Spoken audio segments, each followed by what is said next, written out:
Are you looking to know what to pack for the beach? Do you have kids to plan for too? If so, you're on the right video because today I'm going to share with you the ultimate checklist for packing for the beach, Hawaii style.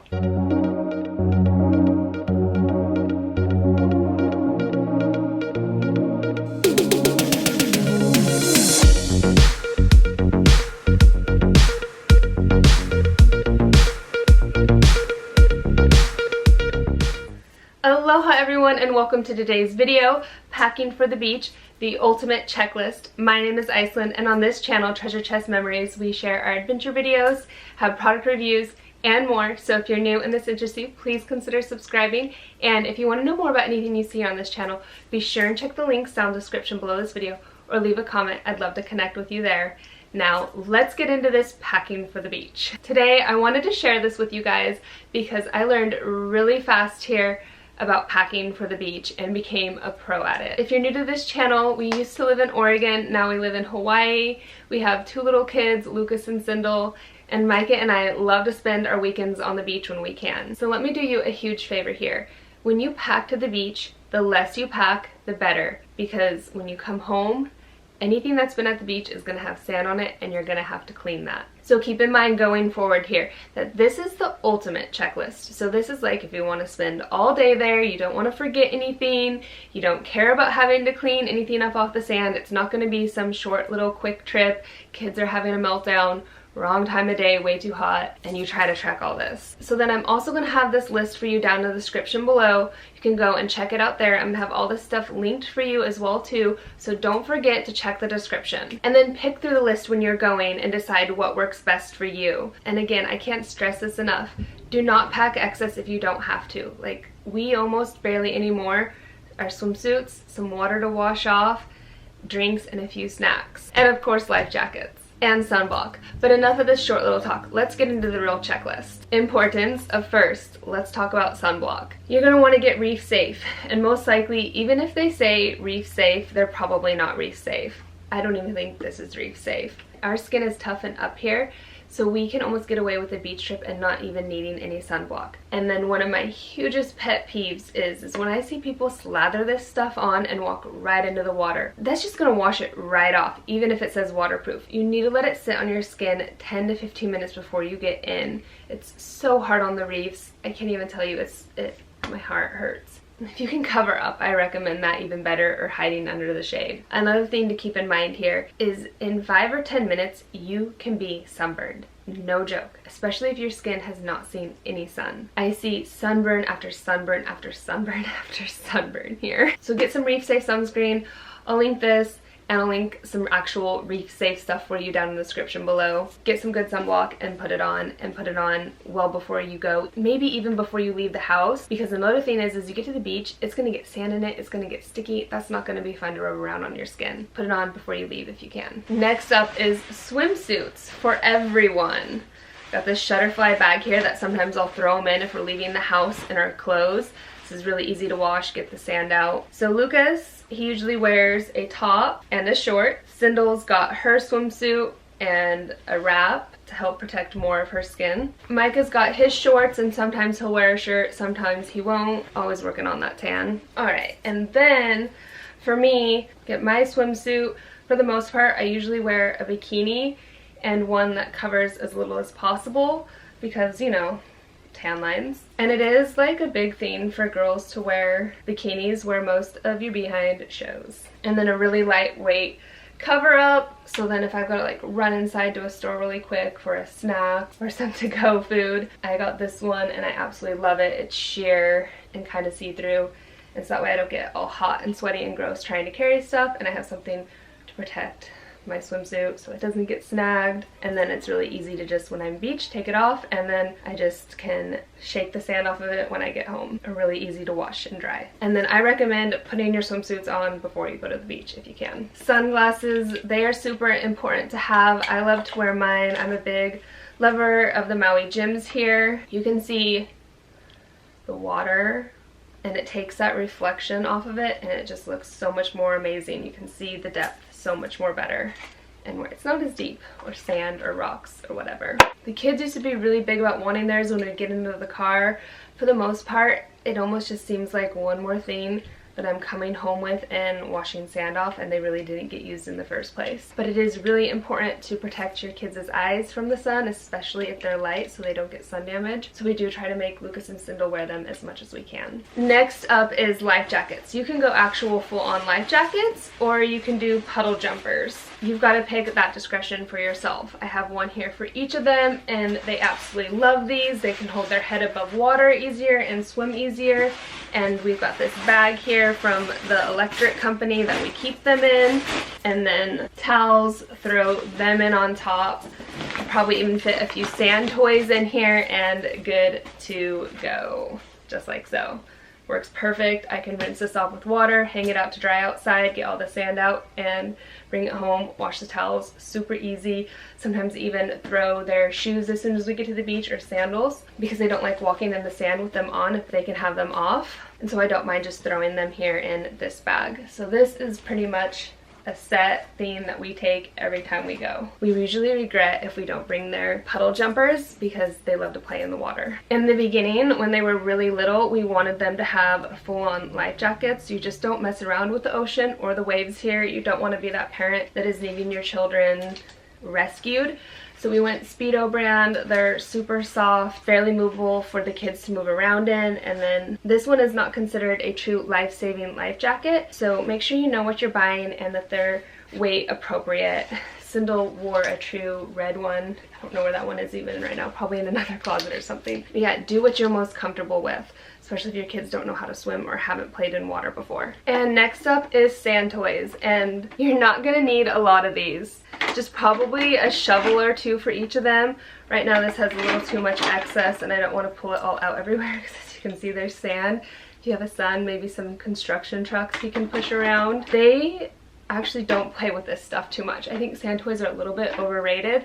I say get in there, start digging a hole in the sand, building stuff with your hands, ground yourself with that beach and really take it in. But I'll be sure and link some cute play sets for you down in the description below. Again, don't forget to check those out later. Now let's talk about shade a little bit. Hats for everyone. I personally love to wear a hat myself. Lucas likes this one. It was mine, but it covers everything pretty well for him, so I'll let him use that. Sindel's got her cute little mermaid one here that was a gift given to her before she left Oregon. I got this one while I was here and I absolutely love it. It's oversized. I don't even have to put sunblock on my face if I don't want, because that just destroys my face and makes me break out. If you see breakouts, that's probably what I've been doing, is putting sunblock on my face. So I'll go with this hat. It even covers my back of my neck some. And then Micah has one as well. His was a little tight. We got it wet and was able to stretch it out for him, and so that has worked better. For the most part, I'm usually the only one who brings a hat, because Micah and the kids, they'll put block on their face and they don't really use their hats when we go. That's more for like adventuring out in the sun. Sun tents and umbrellas. So before we left Oregon, East Hills reached out to us. We did a special video on this. Maybe you remember it, maybe you haven't seen it, but if you want to know more about them, you can go and check that video out too. I'll be sure and link it for you. I love this idea. This offers privacy, super easy to set up, just a cinch of the string, a little harder to break down, and you do get some sand in it. The biggest thing that has prevented us from using this here as much as we would is the wind. Yes, if you go super early in the morning, the wind usually hasn't picked up, and this is nice. But then you're early in the morning, you don't need a lot of shade. You need that in the afternoon, and in the afternoon, the wind's usually picked up too strong. You don't want to be down there, it's blowing the sand in your face. I think a lot of people come here and underestimate the wind, like they don't get that that's a theme here, and it is a huge theme here. So when we had friends that were leaving the island, which was really sad, I wish they were here, but we have a memento and think of them. We purchased this from them when they were going for a really great deal. It is a true umbrella. I almost don't want to pull it out because I'm afraid there's probably sand in it, but I did try to clean it up. So it has the one end where you drill it into the sand, and then as you can see, true umbrella style. I highly recommend these. These are really popular here. Most people have them. The wind can pass through. You can adjust them, so block the wind with them. And then also keep in mind that these can like open backwards, so you want an umbrella that's okay to do that it won't actually break it if it blows it backwards, which you see happens to so many people here. And then next up, you're probably gonna want to document your play in the water. So a waterproof phone case. This one is super awesome. I've used it multiple times. It's got a little latch here, and it does seal off your phone. You just shove it down inside. You can still tap it and push the buttons. Just be super careful and keep in mind that this is a weak link here, and this can come unattached really easily, and you could lose your phone into the water, especially if you're like climbing up into a canoe or something. So just be careful when you're doing this. I mean, it's always a risk taking your phone into the water, which is why I couldn't recommend a GoPro enough to you. We got ours for our wedding anniversary and have loved it. We've gotten some great stuff with it. I sometimes think it does even better than this camera. And then you'll want all the attachments to go with it. I think this has been the best route. It can float, this floats as well, and you can put it on your wrist and you don't have to worry about it too much. For the most part though, like, I just want to go and swim with the kids. I don't have to be putting a camera in their face, but for a trip here, you're gonna want to document that. And then I'll be sure and link that, and it comes with a bunch of extras as well, like the selfie stick that you guys can then just even get farther and get the whole family in, and then a few other attachments too. And then I just got it in this nice little kind of bathroom bag, Piper Y, their deodorant. We love that. We use that here. I'll be sure and link it in a video for you too. Next up, let's talk about the cooler bag. I love this. We got this from Costco when we were in Kauai. You can tell it's faded some. We've used it a lot. It's super easy to wash out. It's not too hard to carry. There's some water, some snacks in there, good to go. Like, this usually goes with us every time we go. That's why it's so faded and getting used. I would buy another one of these in a heartbeat. Love it. And then I like to carry a beach bag. So usually these are the 4 main things we take. The umbrella, the bag with the life jacket and towels, the cooler bag with water and snacks, and then this I'll throw like my backup phone in, the sunblock, maybe the extra towel or two if the sand toys end up in that bag. What I like best about this is it has a spot here where I can put my phone or the kids' sunglasses and the car keys. And then I try to keep as much sand out of this one. Maybe any other personal effects you might need. So a nice beach bag is important. I've had this one for ages. Sorry, it doesn't look the best, but it's what works best for me. Never underestimate the power of a good beach tote. If you're taking drinks or a lot of food stuff, you might want a trash bag on hand, one that you can just throw in with the cooler bag, and then anything that might spill or have any excess in, you can throw it in, collect it there, and then you're good to go when you get home and don't have a mess throughout your stuff. Or maybe even you find some trash on the beach you want to pick up, you'll have a bag to put it in, because that happens here, unfortunately, way too much. Next up, you might want a speaker to listen to some music. We have this little one of Lucas's here. Micah has a bigger one he usually brings, which is nice for some beats, but you're not going to want to play those too loud or upset anyone nearby you, and it's really healing to just take in the sounds of nature, the water, the birds, the waves crashing against the shore. So I recommend doing that if you can. If maybe you're going to be there a little longer and want some nice beats to go with it, definitely get yourself a little portable waterproof speaker. Also, if you're planning on being there very long or packing something to barbecue, remember the barbecuer and some propane tanks and tongs or whatever else you might need for cooking. And in your cooler bag, don't forget an ice pack. And then you might even want to bring just a couple little towels or bowls for the kids or water cups for the kids. I like to do that for the ride home. So then when, you know, they're tired and exhausted and maybe haven't ate enough, I can just give them a bowl with a little snack, a towel for their lap, and they're nice and quiet on the drive home for a little more peace before I've got to prepare for the big cleanup. Or maybe even just make them a quick peanut butter and jelly sandwich. That's always a great way to go for the beach. 2 other things to consider when going to the beach is maybe you need some bug spray or baby wipes. I like to throw these in the tote. Bug spray is usually if you're going someplace where you might have to walk through some mud for a little bit to get there. Mosquitoes are really bad on the island, but not usually at the beach. Usually even the flies are gone at the beach, which there's way too many of those on island. You could even throw in some paper towels into your cooler bag if you need. And then next, snorkel gear. That's a pretty big thing here on the island. If you're planning to go snorkeling, get yourself some fins and a mask. I do not recommend the full-on face masks. Just get the ones that cover your eyes and nose if you can. We got to get some setups for the kids yet.